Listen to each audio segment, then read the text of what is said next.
Muy buenos días a los que no había saludado o a los que no alcancé a saludar. ¿Todos tienen su libro?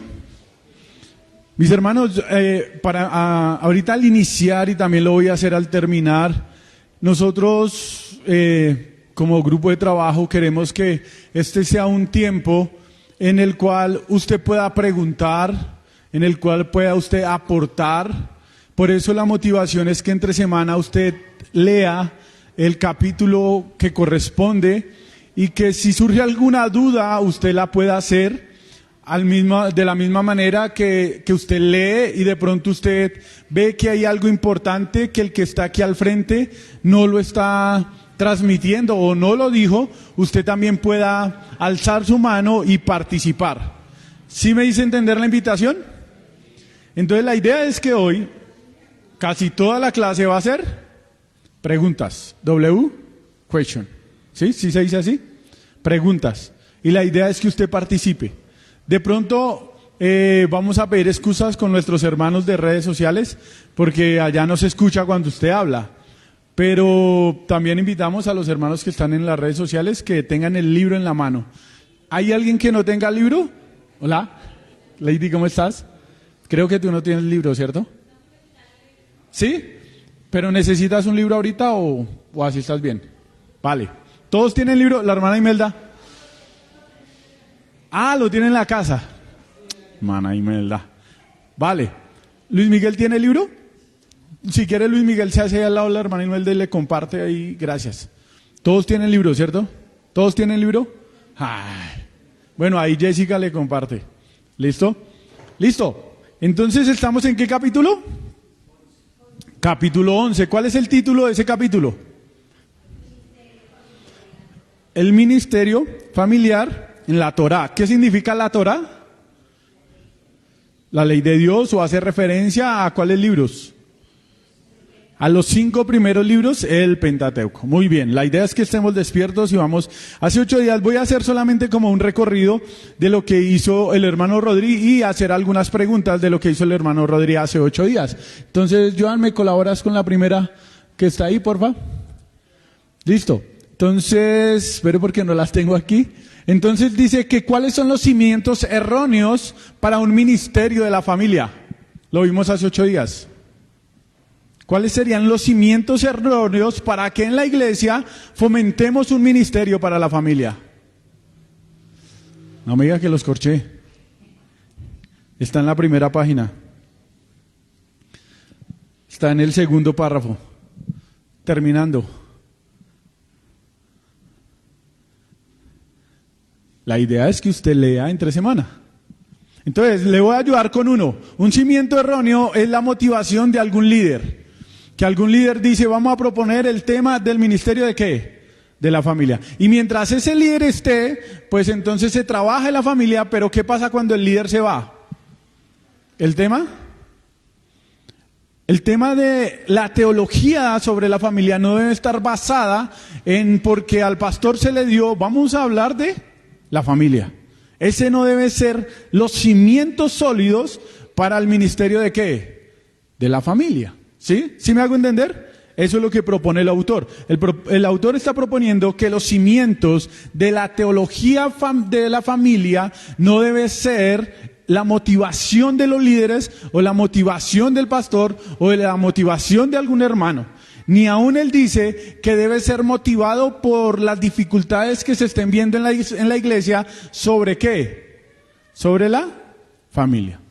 Entonces la siguiente pregunta que sería, ¿cuál sería el cimiento correcto?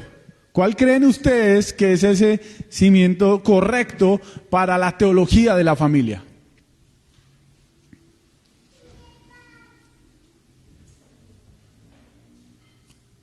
¿Cuál sería? ¿Cómo? ¿Hay 4? Bueno, en página 180, les voy a ayudar. Página 180, segundo párrafo. ¿Ya están en el segundo párrafo? Página 180. Alguien que lo lea en voz fuerte, la parte final. A la parte final dice, el ministerio familiar no debería ser impulsado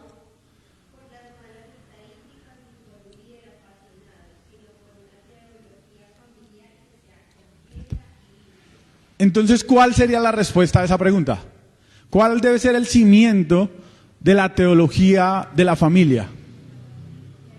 ¿La qué? La Biblia, la palabra de Dios. Ese debe ser el cimiento, ¿sí? Que es lo que vamos a ver a continuación. Entonces, lo que nos debe impulsar a hablar acerca de la familia deben ser las mismas. ¿Las mismas? Escrituras. No las mismas familias, sino las mismas escrituras, ¿cierto? Porque si las escrituras lo dicen, ¿qué tenemos que hacer nosotros? Obedecerlas. O sea, la escritura no se moldea a mi pensamiento, sino que mi pensamiento se moldea a las... ¿Sí lo dije bien? Sí, ¿cierto? Sí lo dije bien, ¿cierto? O sea, mi pensamiento es el que se tiene que moldear, ¿a qué? A las escrituras. Ya lo vimos. Entonces, hasta sonaba jocoso, pero el hermano Rodri decía, hermanos o hermanas que vienen a consejería pastoral y dicen, es que mi esposo no es, ¿se acuerdan? No es qué, amoroso, detallista, ¿qué más? No se deja crecer la barba, o se afeita y yo quiero que se deje crecer la barba, y me quiero divorciar. Entonces, ¿qué tiene que hacer el que está dando la consejería? ¿Qué tendría que hacer?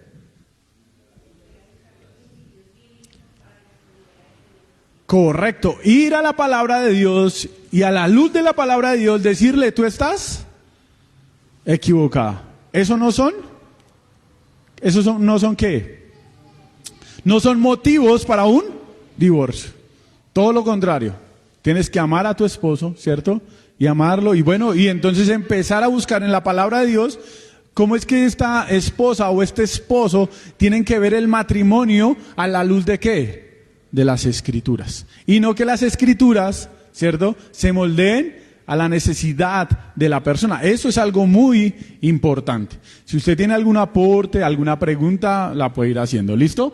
La siguiente pregunta, Joan, porfa. Entonces, ahora sí, amor, lo que tú decías, él va a dar 3 cimientos, ¿sí? Él va a dar 3 cimientos para la base de la teología de la familia. Entonces allí dice, ¿cuál es el propósito específico para la familia? ¿Cuál es el propósito específico para la familia? ¿Cómo? Bueno, Jessica dice que hacer discípulos, ¿cuál más? Ese es el que dice ahí el autor, ¿cierto? Que el propósito... dice ahí en la página 180 al finalizar, dice la familia es una institución espiritual con un propósito específico. Ahora yo le digo, ¿esto qué aplicación trae para nosotros? ¿Qué implica esto para nosotros?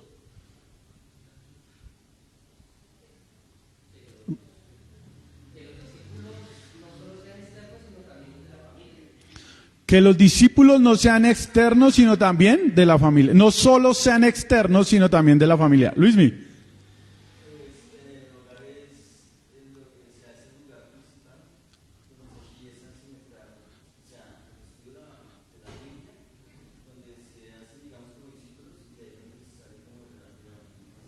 Ok, entonces es primordial la familia donde se hacen los discípulos.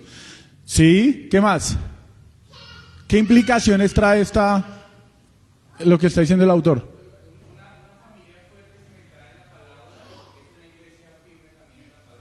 Bueno, eso ya sería una conclusión. Una familia fuerte en las escrituras va a resultar una iglesia fuerte. Espérame, voy con Andreita y ya te doy la palabra, Lady.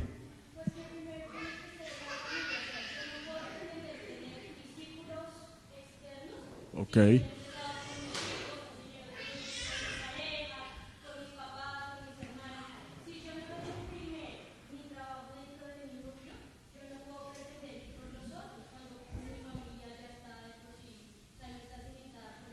Ok, debo evaluar cómo estoy discipulando a mi familia, resumiendo más o menos lo que dice Andrea. Que la primera responsabilidad y lo que yo tengo que hacer es verificar si estoy discipulando los miembros de mi familia para así después ir afuera. Lady.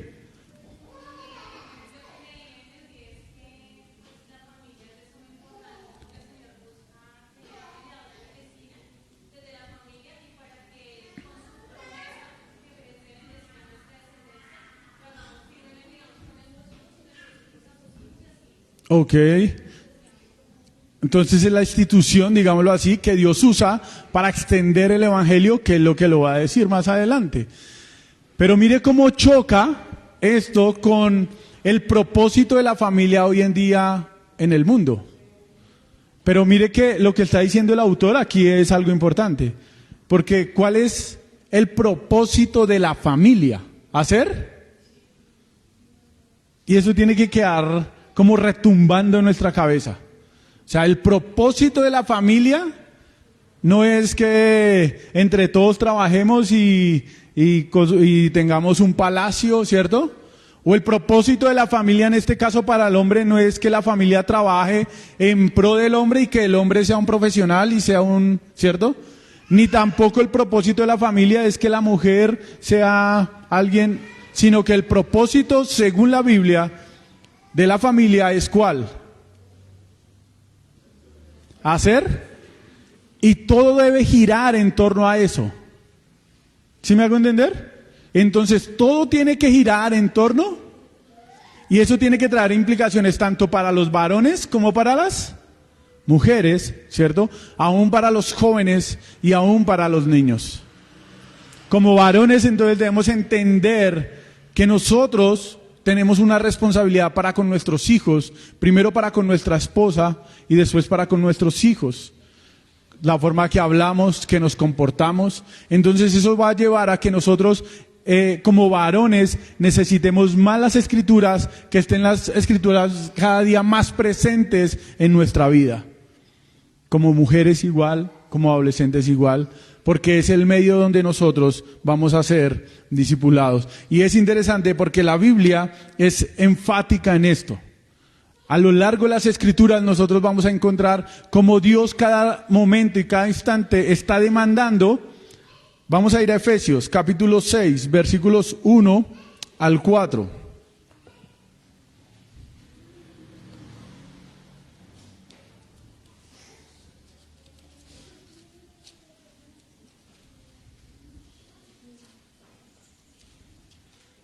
¿Listo?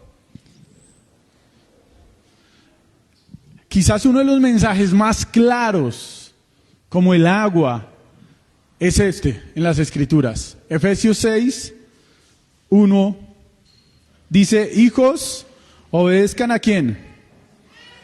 En el Señor, porque esto es justo. Honra a tu padre y a tu madre, que es el primer mandamiento con promesa, para que te vaya bien y para que tengas larga vida sobre la tierra. Y esto ya no lo explicaron, ¿se acuerdan? De lo de la larga vida, de obedecer a los padres, ¿sí? Pero entonces, ¿ahí a quién se está dirigiendo? ¿A quién? A los hijos. ¿Es clara la palabra para los hijos? ¿Sí? ¿Sí es clara o no es clara? Pero el versículo 4 dice: y ustedes padres no provoquen a ira a sus hijos, sino que críenlo, ¿cierto?, en la disciplina e instrucción ¿de quién? Y nosotros podríamos ir y yo le podría preguntar quizás a más de uno de ustedes un pasaje donde exhorte a los padres a educar a los hijos y a instruirlos en el temor a Jehová o en el temor al Señor, y ustedes me podrían decir muchos, ¿cierto? ¿O no? Está Proverbios, instruye al niño, ¿cierto? Está Deuteronomio, que lo hemos estado viendo, capítulo 6, ¿sí? Y hay muchos otros versículos que son claros en cuanto a que el discipulado de nuestros hijos es responsabilidad de los padres. Y cómo la palabra exhorta a los padres a guiar a los niños. Y no solamente hay instrucción, sino que hay ejemplo también de cómo Dios utiliza a las familias, ¿cierto?, para llevar el evangelio. ¿Sí estamos bien hasta ahí? Si quiere, apunte ahí Deuteronomio capítulo 6 y puede leer 6 de 4 al 9 en su casa, que es otro claro ejemplo donde Dios exhorta y Dios demanda que los padres sean los que instruyen a los niños ¿cierto? Y que sean ellos los discípulos. Listo, vamos para el siguiente cimiento.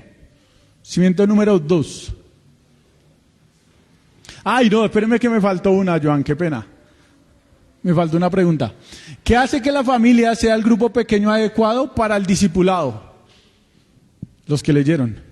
¿Qué hace que la familia sea el grupo pequeño? Porque él va a tocar y dice, nosotros hemos escuchado que el grupo pequeño es especial para el discipulado, necesitamos vivir juntos, necesitamos retornar a la comunicación auténtica, y ese es el ambiente perfecto para el discipulado. Entonces, ¿qué hace que la familia sea ese grupo pequeño perfecto para el discipulado? Recuerden que la idea es que ustedes lean entre semana para que el domingo vengan y participen. Dani, ¿ya lo tiene? ¿No? ¿Alguien lo encontró? Estamos en la página 181. En la página 181, segundo párrafo, más o menos a la mitad, hay unas preguntas. ¿Ya las tienen? Segundo párrafo de la parte de abajo, hay unas preguntas a la mitad del párrafo. ¿Sí las encontraron? ¿Luis me las encontró? ¿Camilo tiene el libro ahí? Ese, Samuel.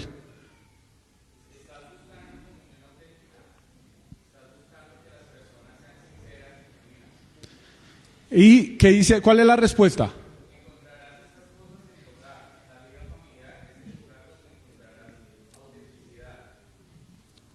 Y algo más o menos de lo que decía Andrea, ¿cierto? Porque acá uno, cuando usted discipula a una persona externa, claro, a usted lo escuchan hablar bonito, ¿sí? Y lo escuchan hablar del amor de Dios, ¿cierto? Y de la compasión de Dios, y del perdón de Dios, y de amar la santidad de Dios. Pero usted no sabe cómo es esa persona, ¿en dónde? En la casa. Pero sus hijos sí lo están viendo. Su esposa lo está viendo. Y lo mismo viceversa. Nosotros estamos viendo a nuestra esposa. Y lo más importante, nuestros hijos nos están viendo comportarnos. ¿En dónde se debe inculcar el amor por las Escrituras? ¿Y cómo se debe inculcar el amor por las Escrituras? ¿Cómo? ¿Cómo es que yo le enseño a mi hijo a leer las Escrituras? ¿Sí me estoy haciendo entender?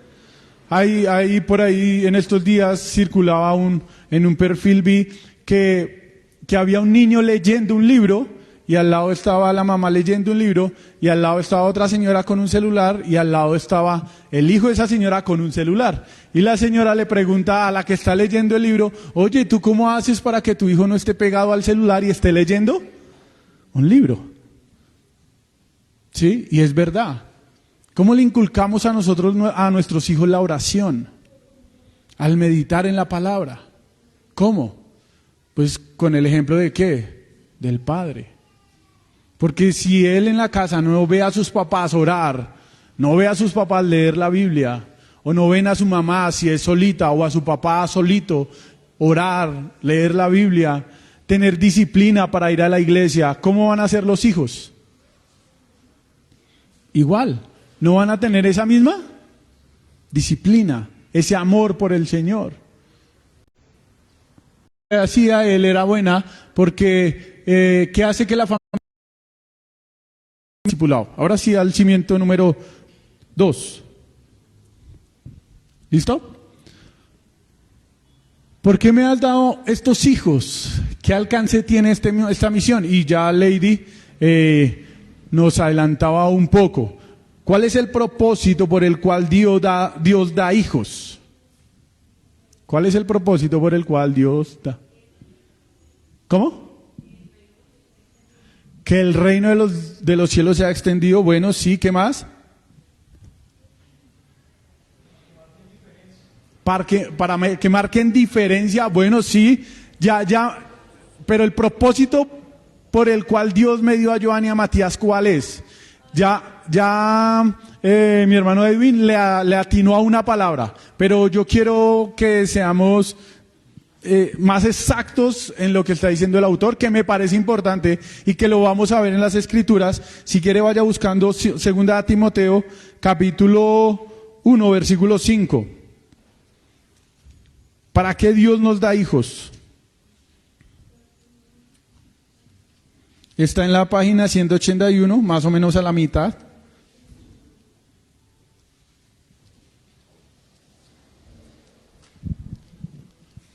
¿Sí? ¿Dios para qué nos dio hijos? ¿No? ¿Nada?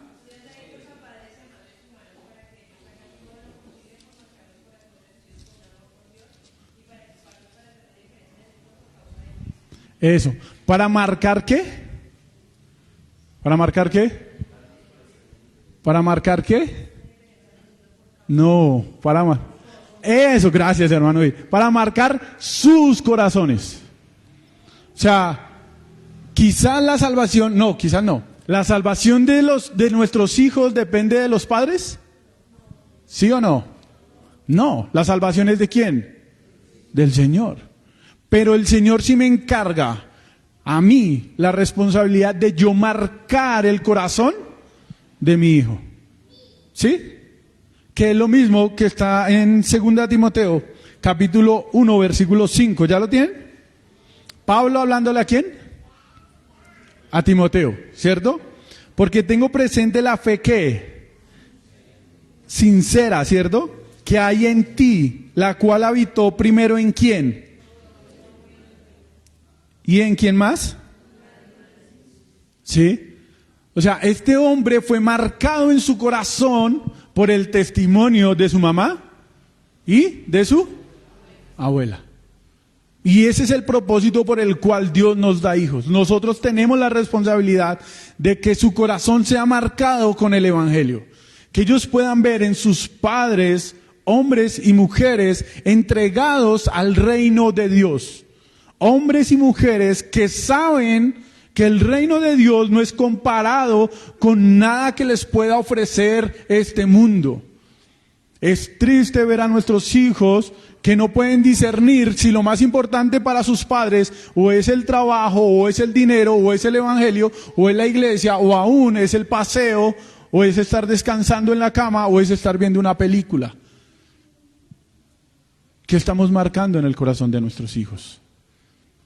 Nosotros tenemos que marcar en nuestros hijos que el evangelio es lo principal para nuestras vidas, es lo más valioso para nosotros. Que nuestros hijos puedan ver a sus padres desgastando su vida ¿en qué? En la obra de Dios, en el evangelio. Que para mí eso fue lo que pasó con Timoteo. Yo creo que Timoteo podía dar testimonio de las oraciones de su abuela, de las oraciones de su mamá, de la entrega al servicio al Señor de su abuela y de su mamá. Y creo que este joven tuvo que haber sido marcado, porque si Pablo, que no es de la familia, tenía ese testimonio de ellos, pues aún más Timoteo. ¿Listo? ¿Algún aporte hasta ahí? ¿Alguna pregunta? ¿Todo claro? ¿Sí saben en qué página vamos? ¿Sí? ¿Listo? Entonces vamos para el tercer cimiento, creo. Bueno, no, espere, hasta ahí la otra pregunta. Perdón, Joan, discúlpeme, téngame paciencia. ¿Qué alcance tiene esta misión? Que ya lo decía Lady. ¿Cómo?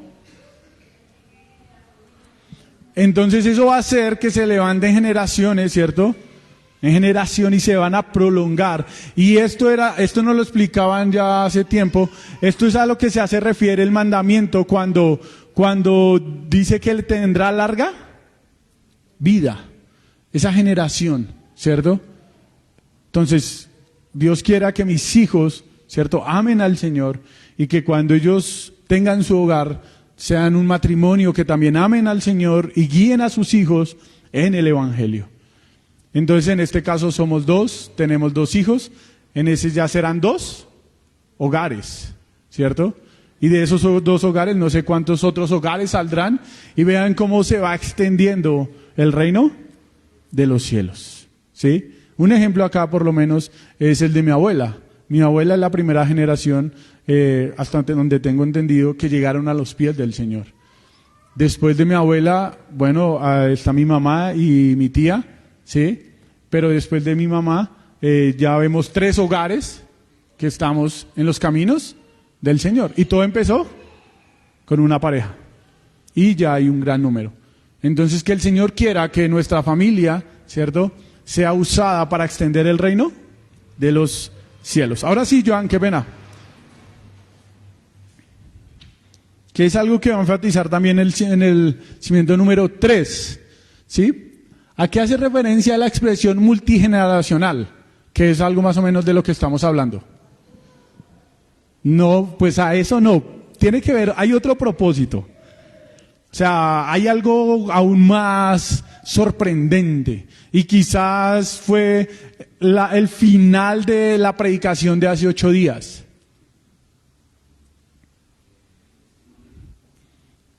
Bueno, testimonio, pero ¿qué más?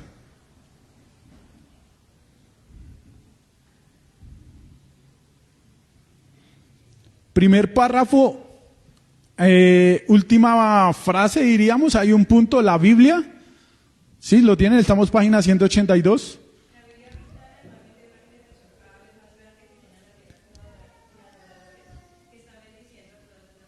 Entonces, ¿cuál es el plan del Señor? Que haya una generación grande, genuina, que adoren ¿a quién? Vamos a leer un pasaje que a mí como diría Amparo Grisales, me hace erizar la piel, me emociona, me hace palpitar el corazón cada vez que yo lo leo. Apocalipsis capítulo 7. Vaya conmigo al último libro de la Biblia. No va a hablar del dragón y las cabezas, no va a hablar de eso. A ver si de pronto le pasa lo mismo que me pasa a mí. Apocalipsis capítulo 7. ¿Lo tiene? ¿Sí saben de qué trata Apocalipsis? ¿De qué trata Apocalipsis?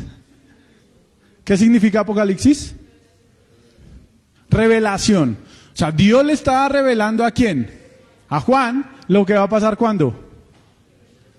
En el fin de los tiempos. ¿Sí? Estamos bien. Estamos sintonizados. Entonces, Apocalipsis capítulo 7, versículo 9.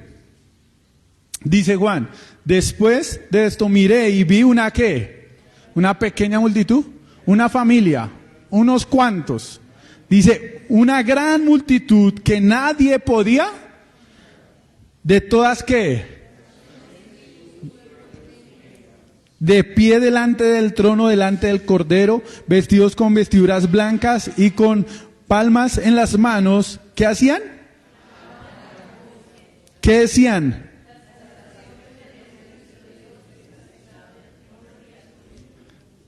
¡Ah, qué glorioso!, ¿no? ¿Y sabe qué es lo emocionante? Que esto ya pasó. ¿Y sabe quién está allá? Yo estoy allá, cantándole al Señor y diciendo que la salvación es de quién. Y estoy junto a quién. A una multitud. ¿Sí? A una multitud.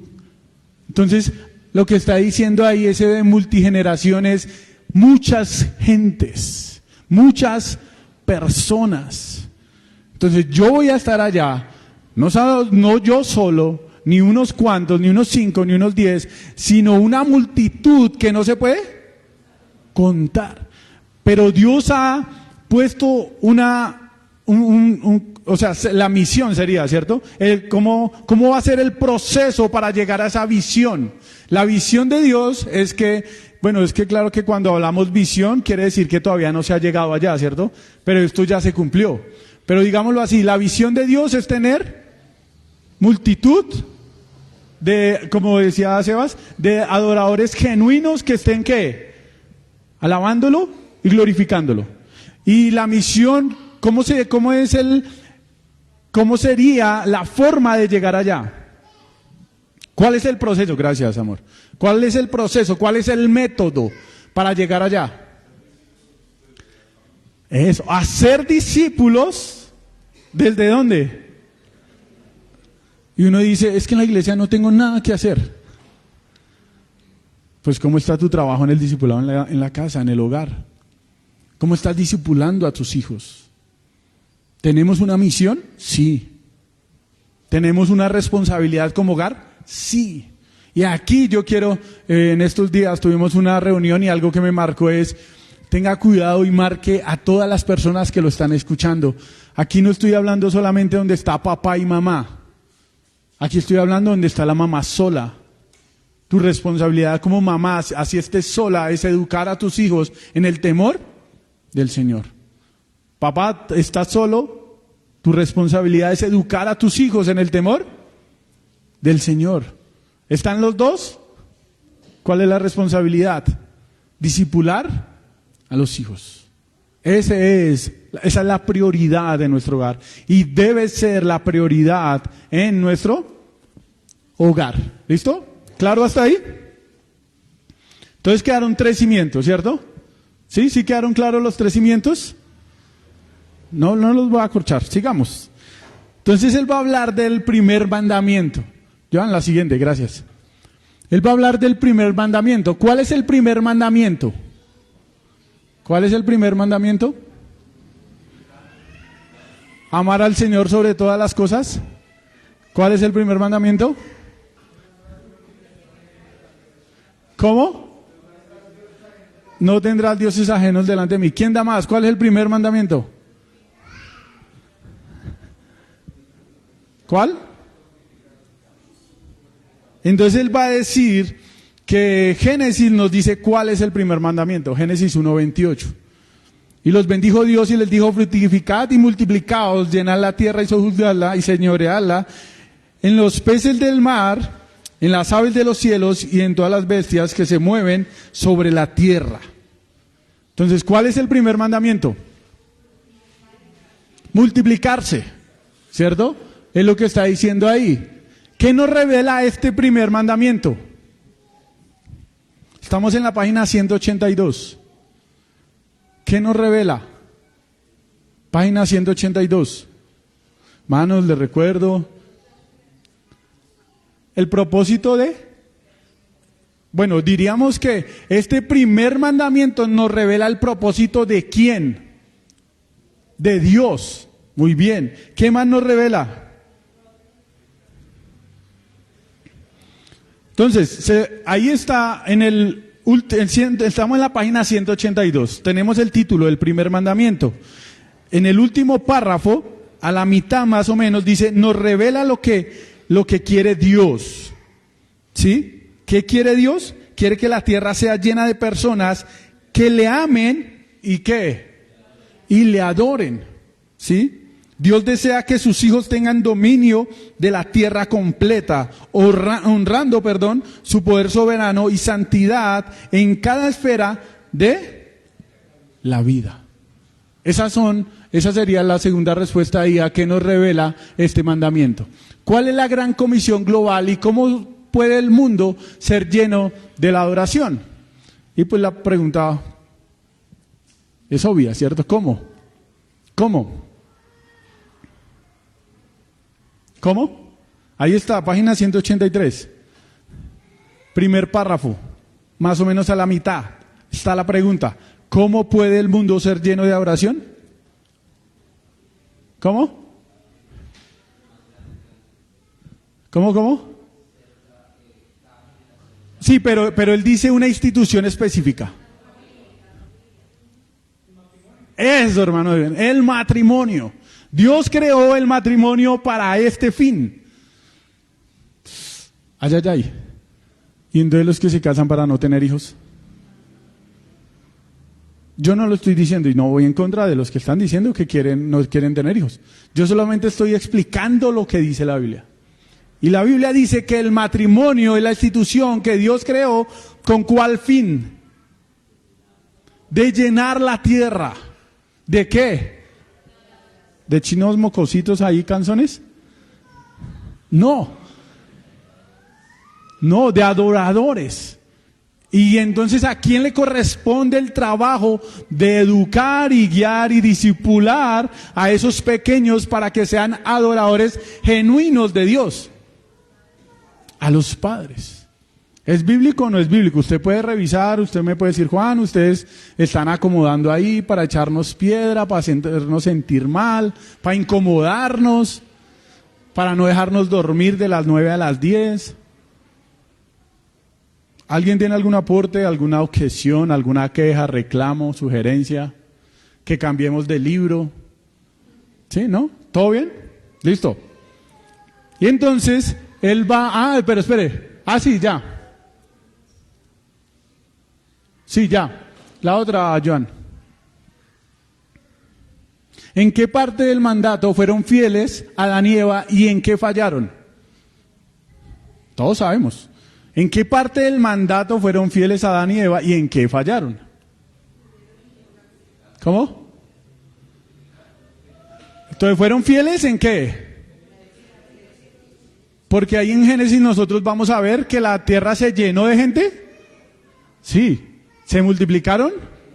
Rapidito. ¿Pero en qué parte fallaron?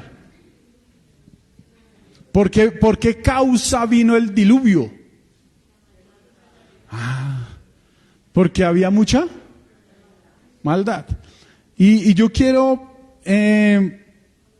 no sé,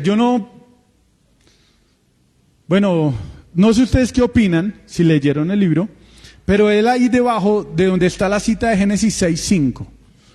¿Qué opinan ustedes con la frase que él dice? Esta fue la época más perversa en la historia humana y nunca será repetida. ¿Están de acuerdo o no están de acuerdo?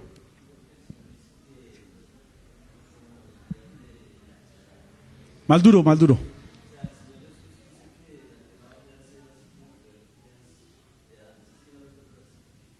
Bueno, Luis me dice que no está de acuerdo. ¿Quién más?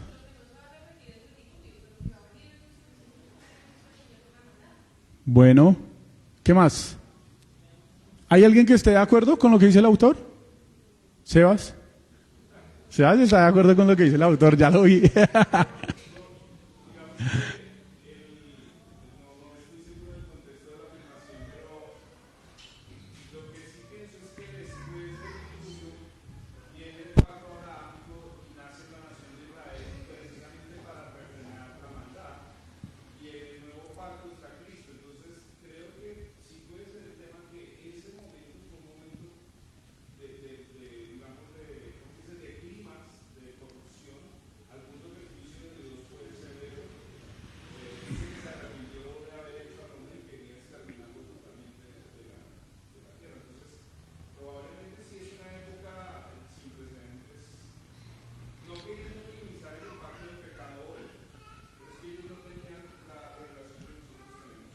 Yo lo veía más o menos, sí, tomando el hilo que tiene Sebas.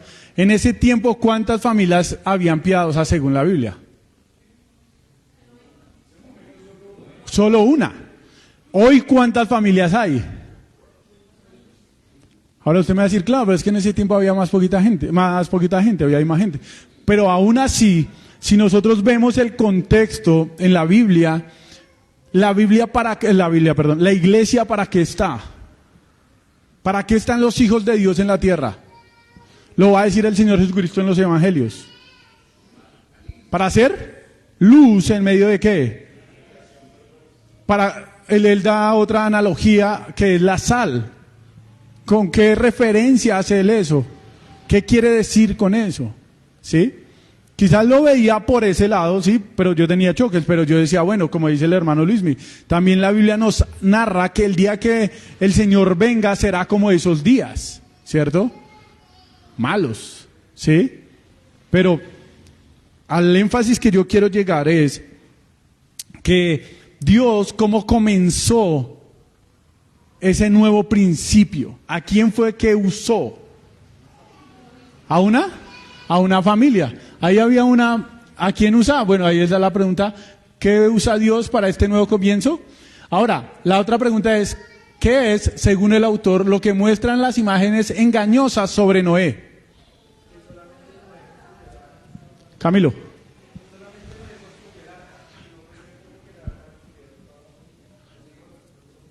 Ok, esa es la respuesta. Entonces,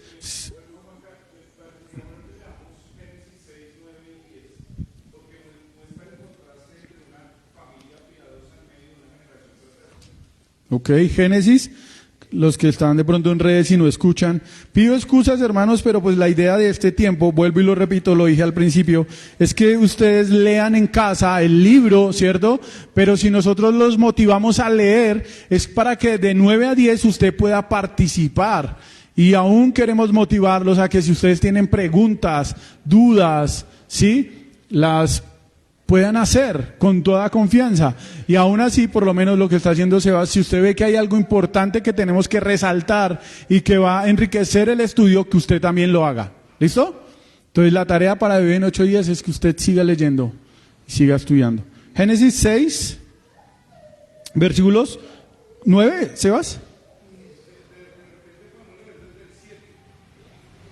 Listo, dice, entonces el Señor dijo, borraré de la superficie de la tierra al hombre, que he creado desde el hombre hasta el ganado, de reptiles y las aves del cielo, porque me pesa haberlos hecho, pero Noé halló gracia ante los ojos del Señor. Estas son las generaciones de Noé. Noé era un hombre justo, perfecto, entre sus contemporáneos. Noé siempre andaba con Dios. Noé engendró a 3 hijos, Sem, Cam, Jafet, pero la tierra se había corrompido delante de Dios y estaba la tierra llena de violencia. ¿Hasta cuál?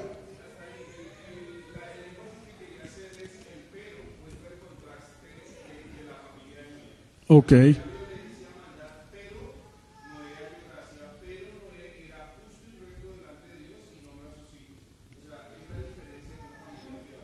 Totalmente de acuerdo. Entonces, para los que están en casa, para tener misericordia con ustedes, Sebas está diciendo que este versículo es claro en el pero. ¿Viene nombrando una familia? O sea, no nombra solo a Noé, sino nombra a Noé y a sus hijos. Y como esta familia, ¿cierto? Era una familia que andaba ¿con quién? Con Dios, pero el resto de la tierra estaba llena de, la palabra que utiliza ahí es violencia. ¿Listo? ¿Cómo marca ese contraste allí? Ya contestamos esa. Es que no traje la tablet para poder mirar las preguntas. ¿Listo?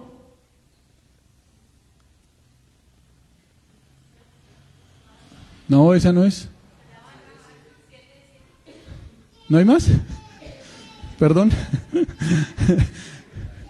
Ese no era el archivo. Bueno, sigamos. Entonces, él va a hablar y es algo hermoso y preciso, se me quedó en el tema más. Pero es que ya son las 10. No, es que así estaba calculado porque ya son las 10. Estoy emocionado y quiero seguir. Hermanos, yo sí respeto el tiempo, ya son las 10. Pero, mis hermanos, viene un tema interesante, mis hermanos. Viene un tema que no sé si es que yo me emociono con nada, pero a mí me emocionó ver cómo los pactos de Dios no eran solamente con un.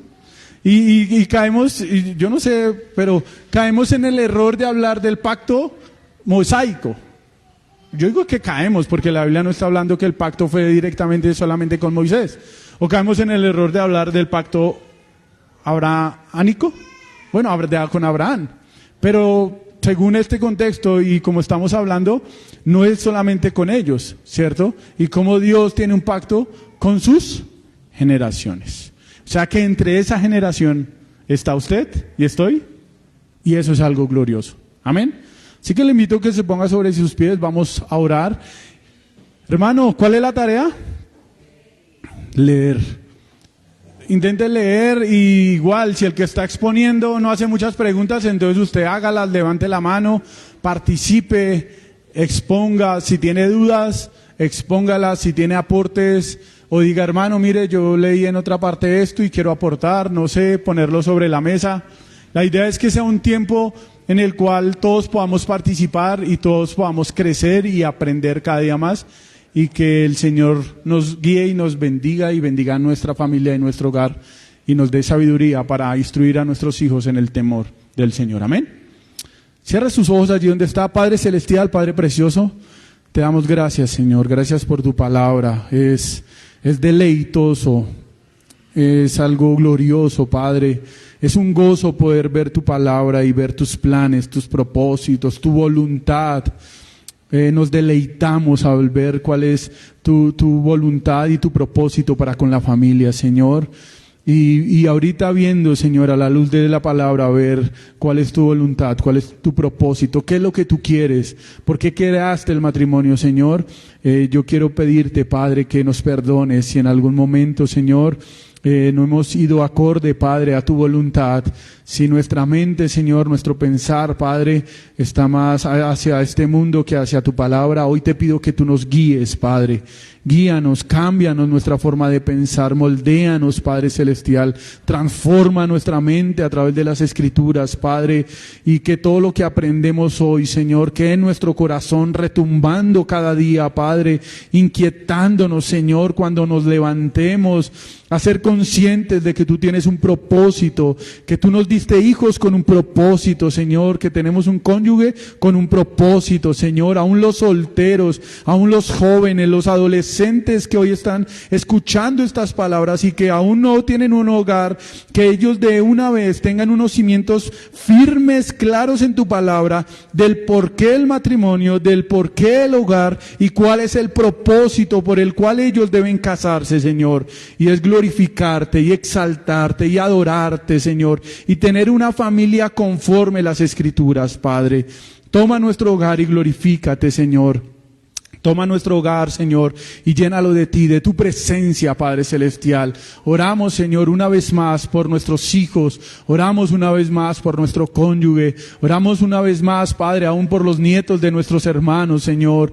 Oramos, Padre, porque sabemos que en nuestro corazón tú has colocado esa carga por aquellos, Señor, que hay en nuestra familia, que aún no han rendido su vida a Cristo, Padre. Seguimos clamando por ellos, Padre. Seguimos clamando por nuestros familiares que aún no se han rendido a ti, Señor, sabiendo que tú eres soberano, Padre, y que tú obrarás en su vida y en su corazón. Pero danos la fuerza, Padre, para compartir el Evangelio, no solo de palabras, Señor, sino también con acciones, en la forma que nos comportamos, en la forma que administramos las cosas que tú nos das, desde el tiempo hasta las cosas materiales, Padre Celestial. Ayúdanos, Padre, a darte la gloria y la honra y adorarte siempre, Padre precioso. En el nombre de Cristo Jesús oramos, amén y amén. Mis hermanos, Dios les bendiga. Si alguien quiere volver a mirar la clase, queda en Facebook y queda en YouTube. Suscríbase al canal de YouTube de la iglesia y active la campanita y dele like. Sí, hermanos, Dios les bendiga. A los que están en las redes sociales ya en un momento enviarán el link para